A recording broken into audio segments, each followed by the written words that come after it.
Hello everyone, this is Good Delay Games and I've decided to make a beginner's guide for Warframe since I've seen so many new players coming to this game. What is he doing? He's beginning to believe. Okay, first of all, let me congratulate you. You have found a true gem. This is really a fine cut gem of a game because it keeps getting upgraded and it keeps getting updated. And by the time you watch this video 2 or 3 years from now, I'd say you're even enjoying this even more than I am playing it right now.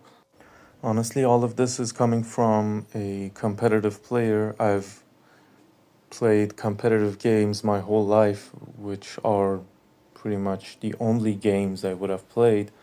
But ever since I've found this game, I've stuck to it.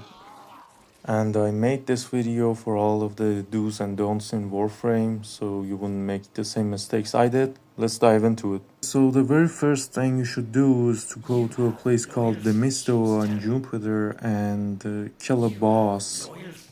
Once you kill the boss, you get a part for the Warframe called Valkyr. Remember, she has 4 parts and you need all 4 of those parts. And remember, the whole game is based on chances, so the odds of you getting that part is not 100%, so just keep trying until you get all of them. And once you have the parts, you can build it on your ship's foundry. Now, I wouldn't recommend you speeding up any warframes or weapons, but in this case, since this is your first warframe and you really need this one, maybe you could speed it up if you want, but don't speed up anything else. And since she has her own claws and she regenerates her own health, you wouldn't need anything else. Now this is very important because you're starting the game from scratch and you don't know what weapon to get, you don't know what to invest in, you don't know what to do because everything is expensive and everything needs a lot of time. So here you go. I have an endgame guide for Valkyr as well, but if you're a new player, you're going to have a problem getting all of those mods and shards and the required things for it to work.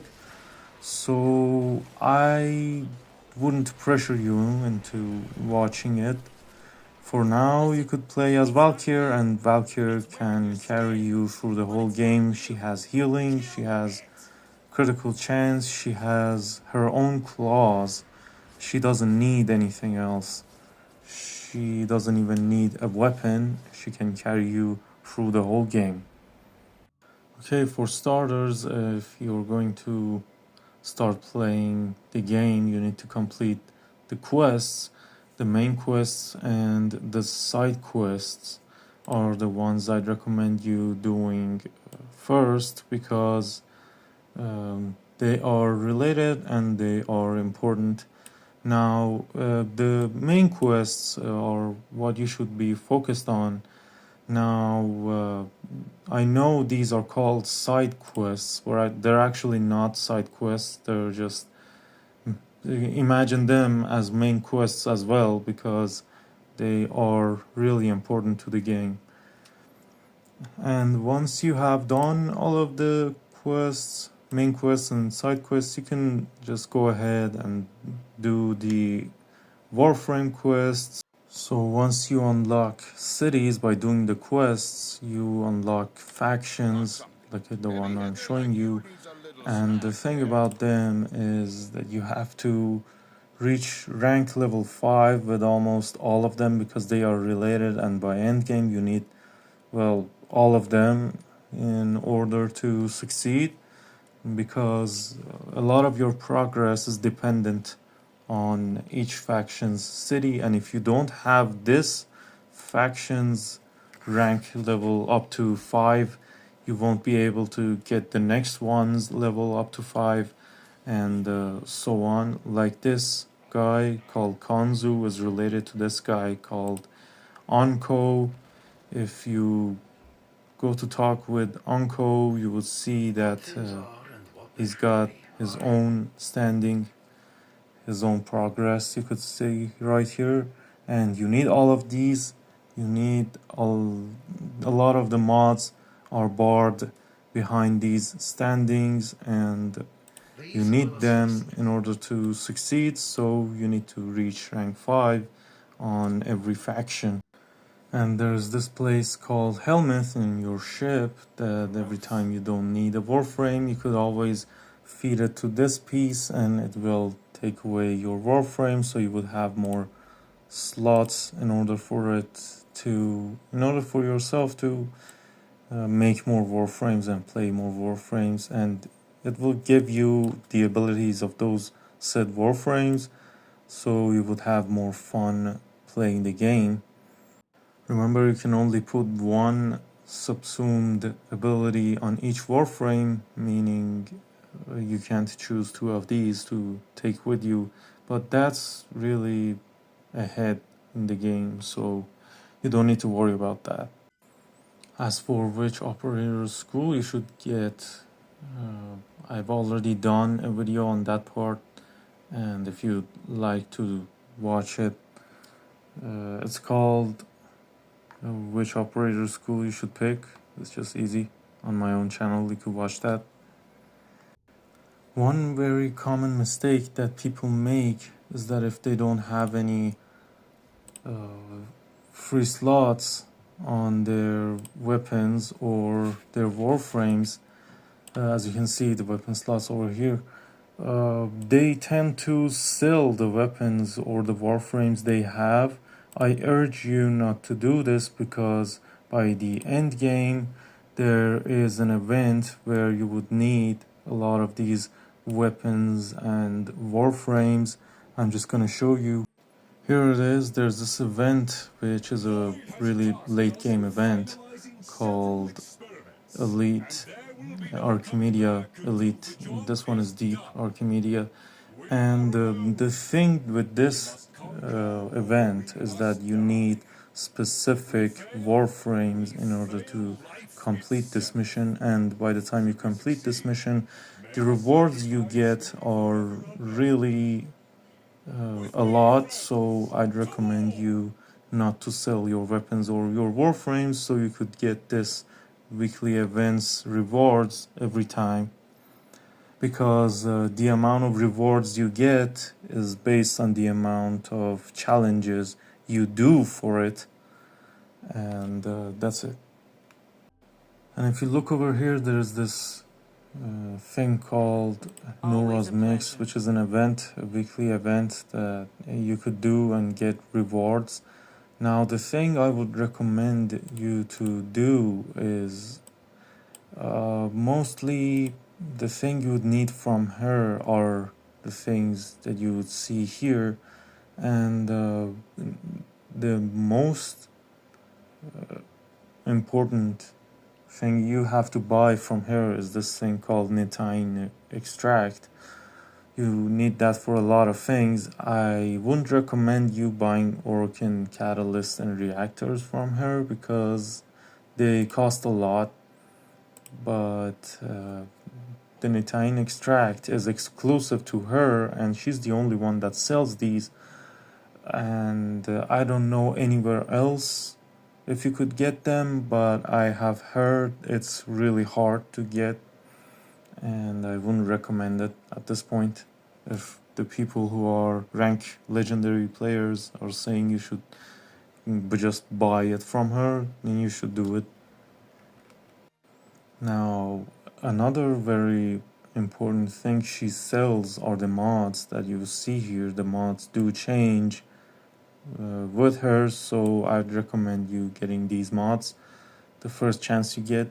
If you see that they are accord to your playstyle, as you can see right here, the mods and the items she's selling would get refreshed in 1 day or so from now, so I'd recommend you buy everything you need before they change. Now, this thing is called Syndicate over here, and it's basically a faction you would pledge yourself to, and they would give you rewards, daily rewards, and you don't need to do anything for them to give you a reward. They simply just do it by you playing this game daily. So I'd recommend you pledging yourself to one of them, and fast as soon as possible because they reward you for simply playing this game. And I'd recommend you leveling up both of the things you get as allies. As you can see, I have two of these because they fit my playstyle. They have Valkyr and Chroma, which are the main two Warframes I play. But if you want, like some people like Mirage, and there's a Warframe called Mirage, and there is Cephalon Suda, which has the mods for them. So basically, you should pick your faction based on the Warframes you want to play, so that you would have the mods exclusive to that Warframe available to you at all times. And if you don't have it, don't worry, no team is going to have all of the Warframe's exclusive mods, so you have to trade for them eventually. So don't worry about having all of them. What you shouldn't do at all is change your team, because as you can see, these teams hate me. So if I'm going to win their favor, I'm going to have to play at least, I don't know, 2 or 3 days in order to get them to like me, and then after that I would have to even invest more into them by buying them gifts and such. So I wouldn't really recommend you changing your team. Just stick with the one that you choose, but choose wisely and choose accordingly, because like I said, changing your team is going to be really painful for you. And if you don't have any mods, just simply buy them from other players.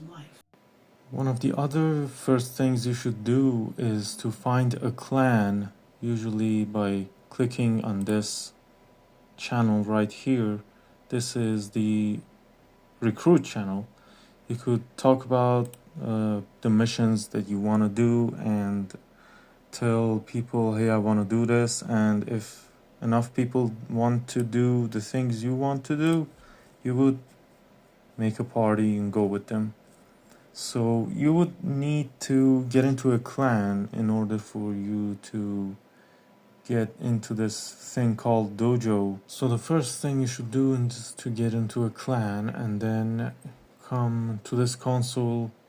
If you look at this, I'm going to come to this Tenno lab, and this Tenno lab is going to have some exclusive items for me, and you could build these things from scratch by getting the blueprints, and it would really help you in the game as in general, because now you have access to a lot of other blueprints and a lot of other warframes, so that you could build them. And the whole point is just get into a clan as fast as you can. As you can see, this is the trading chat, which is used by a lot of players in order to trade. You could buy what you want, you could sell what you want, you can price those the way you want, and I'm sure you'll reach an agreement with someone by the end of it. And there is also the Warframe market, but I wouldn't recommend it, because the place you would trade by the end of the day is the trade chat, and a lot of people in Warframe market are dead or lost. I don't know, I don't really know, because I have messaged a lot of people in Warframe market and they haven't messaged me back. But it's really good to compare prices and really think about what you're paying and how much it would cost you and all that. So don't get angry if you see someone wanting a certain amount of money for something, or is selling you something for a certain amount of money. So it's just an agreement, you don't have to accept it. And some of the prices on Warframe market are really imaginary.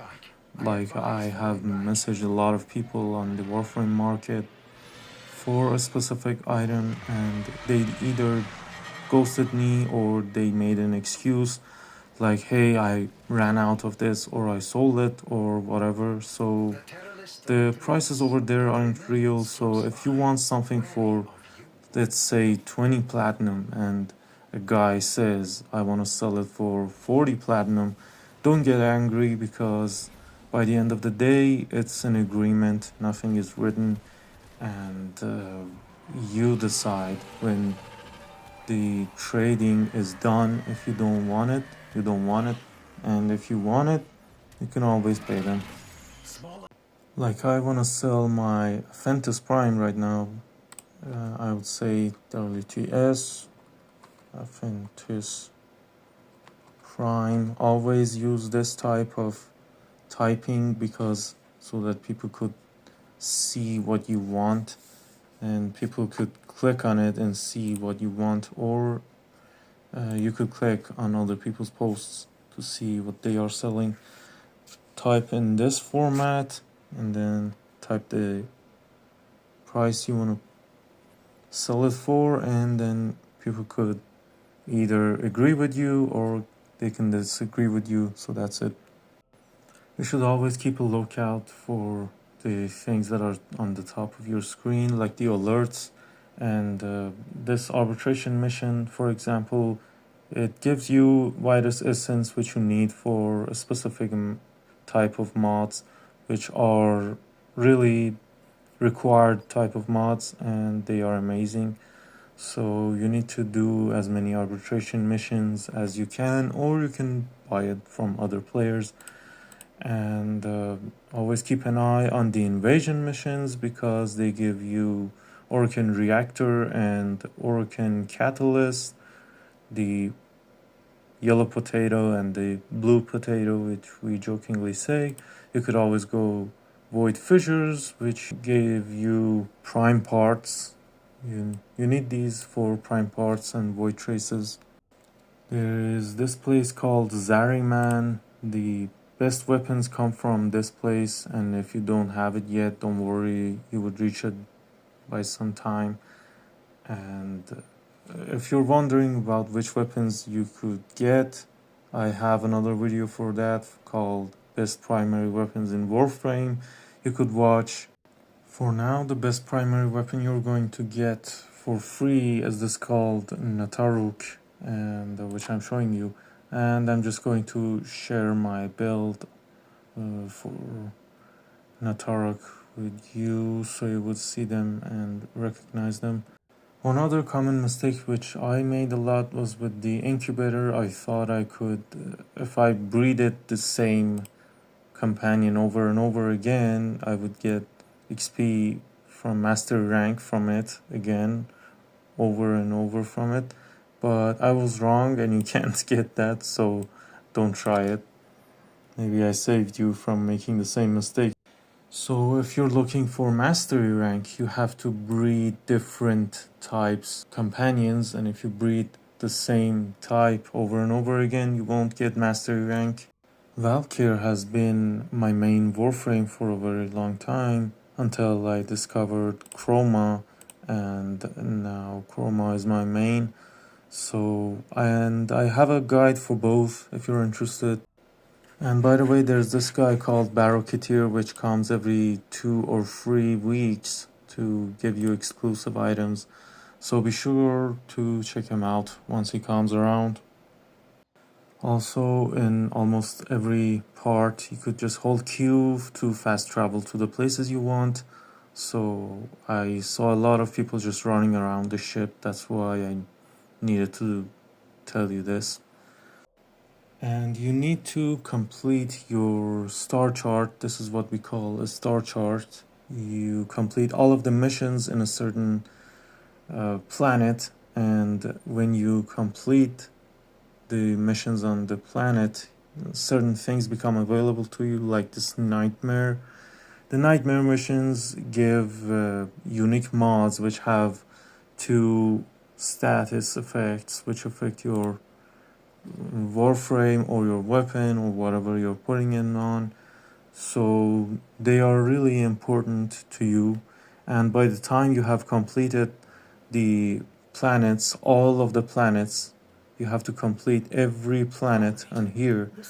You would get steel path missions, and now the steel path missions come in, so you could get more rewards and more resources, more credits, more everything, better rewards, and you get a steel essence, which is a unique new item that you can trade for really great items from Teshin, your master. So I'm going to show you what Teshin has in his wares, so you would get motivated to come do Steel Path. These are items he's offering. Relic Pack is, well, the most common and the most logical thing to buy from him. And there is the Kuva also here. So don't ever try to farm Kuva, just buy Kuva from Teshin or the other vendor. There's this place on Earth called Iron Wake when you do the quests, which also sells Kuva. I'm just glad the developers really changed her as time went by, because her items were absolute garbage, and now you can buy a lot of things from her for Ribbon Sliver, which was a really useless item back then, but now it's really good and it's really useful for the things you want to buy. Okay, so let's summarize all of the things you need to do. 1 is you should complete all of the quests. 2 is you must reach max level with each of the factions. 3 is that you need to complete each and every planet and then the star chart. 4 is that the weekly activities are the most rewarding ones. 5 is remember to ask for help if you need anything. There's always someone in the recruit chat offering help, and as long as I've seen it. And people are really nice. This is, well, the best community I've ever seen in my life. And the last advice I could give you is take your time, don't burn out. You don't have anything to prove to anyone. By the way, comment below, let me know if this video helped you or if I missed anything and you would like me to add it to my video so that the others would benefit from it. Thanks for watching and good luck, baby Tenno.